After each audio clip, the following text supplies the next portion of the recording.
Hey, Monica and I were at the office today and we were thinking about our first-time sellers. First-time sellers have a lot of questions because it's unknown. It's the first time to sell a property. They put a lot of thought into wanting to call an agent, and if you're a first-time seller, maybe you're thinking, okay, what's going to happen at the listing appointment? What is the process with the realtor? So Monica and I decided to get a little goofy with it, and we did some role playing. Be sure to stick around and watch that. It's funny and goofy, but hopefully entertaining and educational at the same time. So there's so many different scenarios and situations. There's no way to have a complete calculation of exactly what you should expect at a listing appointment. Listing appointments can be one appointment, sometimes they're two appointments. Long story short, a realtor should be knowledgeable, professional. They're going to need a tour of your full property, and they should have comps. They should have some sort of information that they have based your value upon. It should come from sales within the area, and they should be able to show that to you and defend or prove what they are seeing in the market. So I hope that this all is fun to watch and a little bit enlightening as well. You might be interested in selling your home. I came prepared. Oh, wow. I am. I've been stressed about this, but I think I'm ready. I've heard about the market and all of that. So I'm just curious to know, is this a good time? What should I expect? Just you talk to me because I'm nervous. Okay, well, I'm so glad you called and I'm happy to talk with you. Okay. Yeah. First thing, I would say an agent should be timely, professional, knowledgeable. What do you think, Monica, in that situation? I think that's absolutely good information that you're sharing, Meatha. In this market, the market that we're currently in, you definitely need to look for that type of agent because we have been in a little distress here in the last almost year or whatever, but you definitely want those qualities out of your agent so that you can get your house sold. Yeah. And I would say a red flag would probably be if someone else comes in their place and you weren't told or informed or something like that. That could be weird too. Right. We've seen, we've heard clients talk about those situations where they called in and possibly talked to the agent, but it wasn't the agent that actually came out to the property. If we help you with your sale of your house, we are a team. It's going to be us that comes out to help you get your property sold and educate you on what you need to do to get your property prepared. Yeah. So back to our example, what's next? Well, I would love to take a tour of the house. I need to see it. Okay, perfect. Let's do that. Any other questions?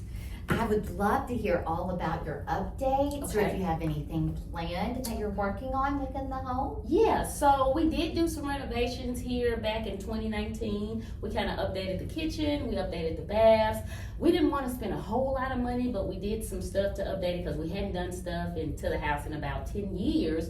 So we wanted to make it look nice, but I was told that if you do that, you don't get all of your money back. Is that true? Oh. So that would be a case-by-case item. Okay. Typically speaking, you're never wrong to refresh and update your home. Okay. You're absolutely never wrong to maintain your home. Okay. But what you do or how you do it is going to be case by case. Okay. So let's flip it back around, Monica. If I own a home and I am thinking it's time to start making some improvements, Mm-hmm. should I make those improvements and then give you a call to sell the house? Mm-hmm. Or should I call you first and let's brainstorm it together? Okay, gotcha. Let's call and do that together. Yeah, Yeah. I think so. Yeah. I think that's the way I would want it to be. Yeah. Let's call and brainstorm together. Yes. Yeah, absolutely. I got another question. As far as I have a number in my head what I want to sell my house for because, like I said, I've done updates and all that. And my friend down the street, they sold their house and they got a pretty penny for it. So how do we find out about numbers? How do you help with that?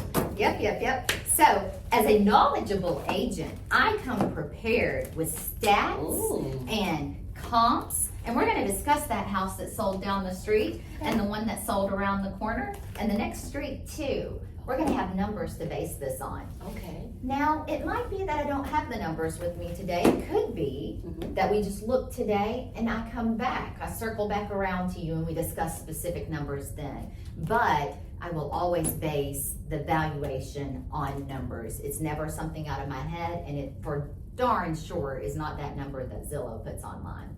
Okay. Do you think now is a good time for us to put our house on the market? I'm just so concerned.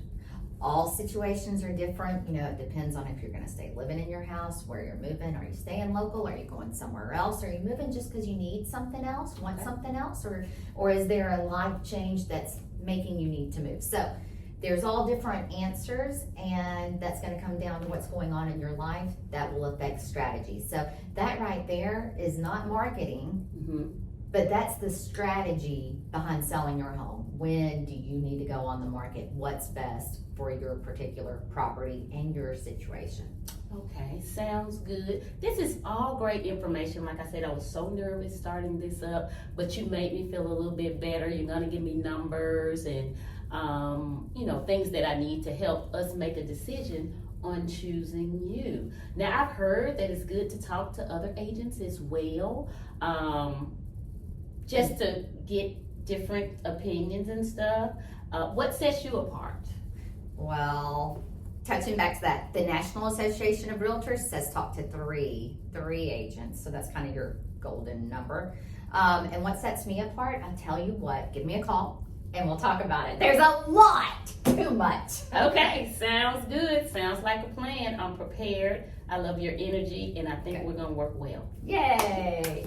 And tell me what you kind of expect or what you're thinking, and then I can go into some details with you. But first, I'd like to start with: have you done any renovations? Tell me a little bit about your mechanicals, things like that. Everything works. And it all works. Okay, everything works and it all works. Okay, writing that down. Well, tell me a little bit about your motivation to move. Well, I don't know. I just thought it would be a good time to move, and I was curious to see what you would tell me to do. I was thinking about doing some mulch out front. Okay. I thought about painting the kitchen cabinets. I've always wanted a new backsplash. I didn't know if maybe now was the time to get the new backsplash. Really wanted to hear what you had to tell me today. Okay, well, to that, I think that those are good things that when was the last time you updated? It's been about 12 years. Okay, I think that's great for us to get like top dollar in this particular market. I did pull some comps, which we'll kind of touch bases on and show you what has sold in the market. There have been quite a few new renovations in the area, which helps with your home sale. So how does that work for you? Oh, my house is better than the new houses. Have you seen how they build those houses? Yes, yes. I have seen how they build the new houses. Now, from maybe an appraiser standpoint, they will look at the year of the houses from when yours was built and when that house was built, and we'll compare apples to apples and kind of help you come up with a number that's going to work for you. I'm going to give you realistic numbers because that's my job, and to give you a sound picture to help you make that decision, and we'll go from there. Oh, I love that. That is good details. How do you figure out these numbers? Well, what we do is we have a multiple listing system that we go in, and usually I'll go back 3 to 6 months because we want a true number of the market, because if we have an appraiser involved, they're going to look at those numbers and we'll compare apples to apples. We're first going to look into the neighborhood to see if we have comps that are comparable to your house, and I'll print those off like I have in my binder here today to kind of show you what has sold, and then we'll make a number from there. Oh, this has been so good, and it's so nice that you're so comforting, and I just feel so at ease with you. Okay, I was so nervous about this. I've been up all night scrubbing and cleaning. Thank you so much for coming by. Thank you for having me, and I hope you choose me as your agent. Of course. Thank you. Hey, Meatha, guess what? I got great news. We got your house under contract.